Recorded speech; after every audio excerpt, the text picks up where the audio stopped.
ठाकुर जी गोपियों से पहले ही घर से बाहर निकलकर जाकर खड़े हो गए।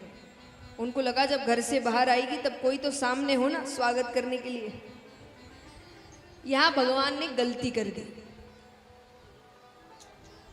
भगवान को खुद पर ज्यादा ही विश्वास हो गया, तो भगवान पहले ही घर से बाहर निकल गए। और क्योंकि भगवान पहले घर से बाहर निकल गए तो यहां गोपियों ने घर के अंदर ही एक योजना बना ली। जैसे ही गोपियां घर से बाहर गई, भगवान खड़े हैं, मुस्कुरा रहे हैं। भगवान कहते कैसी रही? गोपियां कहती है कन्हैया तू बड़ा होशियार है, हम तो हार गए तेरे सामने। लेकिन पता है कल प्रभावती ताई कुछ कह रही थी। प्रभावती ताई कौन थी? हर मोहल्ले में या हर परिवार में एक ना एक ऐसे अंकल आंटी होते हैं जिनसे बच्चे बहुत डरते हैं। उन्हीं के नाम से बच्चों को खाना खिलाया जाता है, दूध पिलाया जाता है।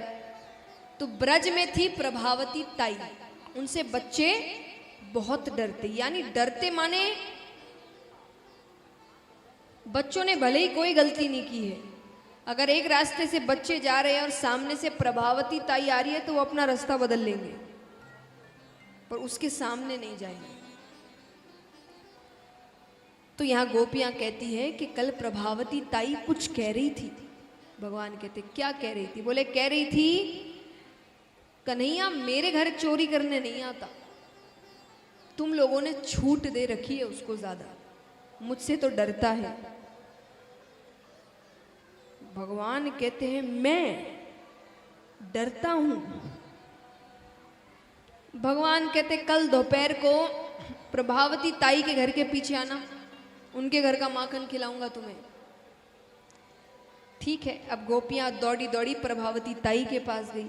गोपियां कहती है ताई संभल के रहना, कल दोपहर में कन्हैया आएगा माखन चुराने, उसने खुद ने कहा है। ताई भी संभल गई। अब भगवान यहां जाते हैं अपने मित्रों के साथ।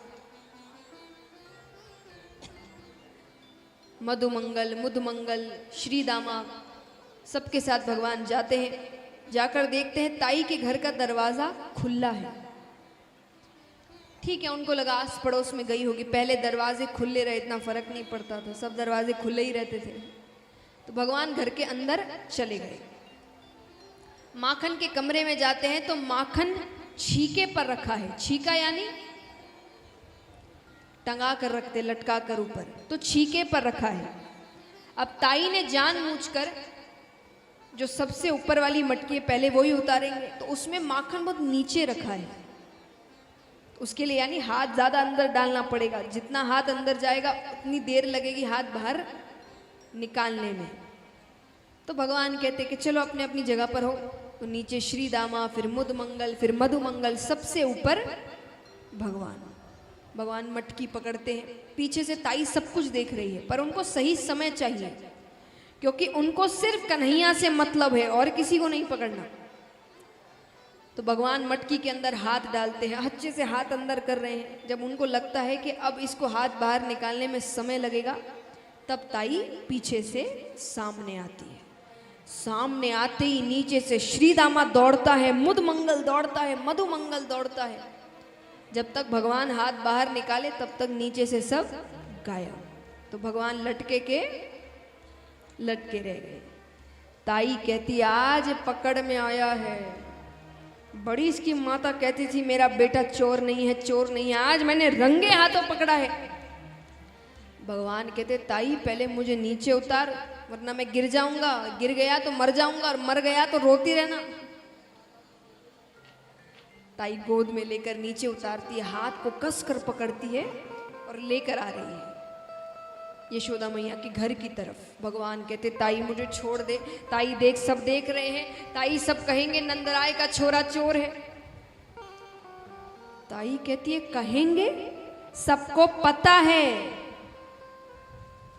तेरी माता के अलावा पूरा ब्रज जानता है कि नंदराय का छोरा चोर है।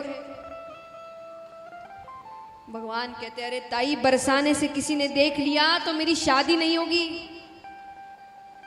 कौन देगा चोर को अपनी बेटी?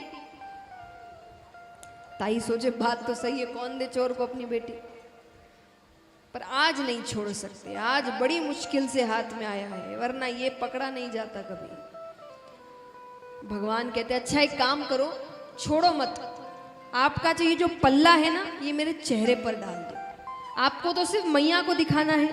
बोले हाँ, तो बोले दूसरों को क्यों दिखा रही हो, पल्ला मेरा चेहरा ढक दो अपने पल्ले से। ठीक है, वो अपना पल्ला लेकर भगवान का चेहरा ढक देती है और अब लेकर आ रही है। घर पहुंचती है, जोर से आवाज लगाती है, अरे यशोदा देख मैंने तेरे लाला को रंगे हाथों पकड़ा है, बड़ा कहती थी मेरा बेटा चोर नहीं है, मेरे घर चोरी कर रहा था।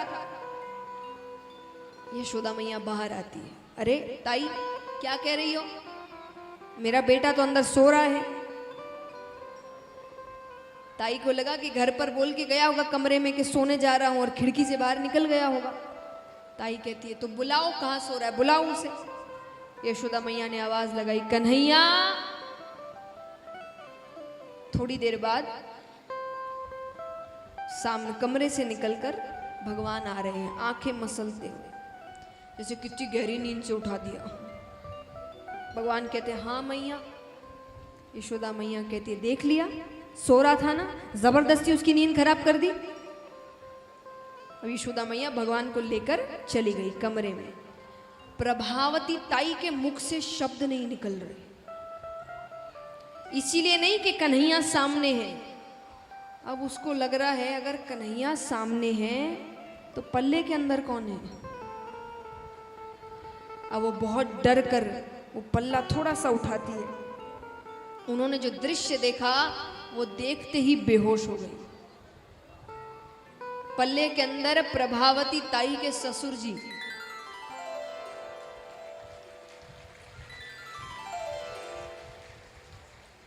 और भगवान ने इतने सही तरीके से सब कुछ योजना बनाई है कि उनके दाढ़ी मूंछ पर माखन भी लगा दिया कि सबको लगे चोरी यही कर रहे थे।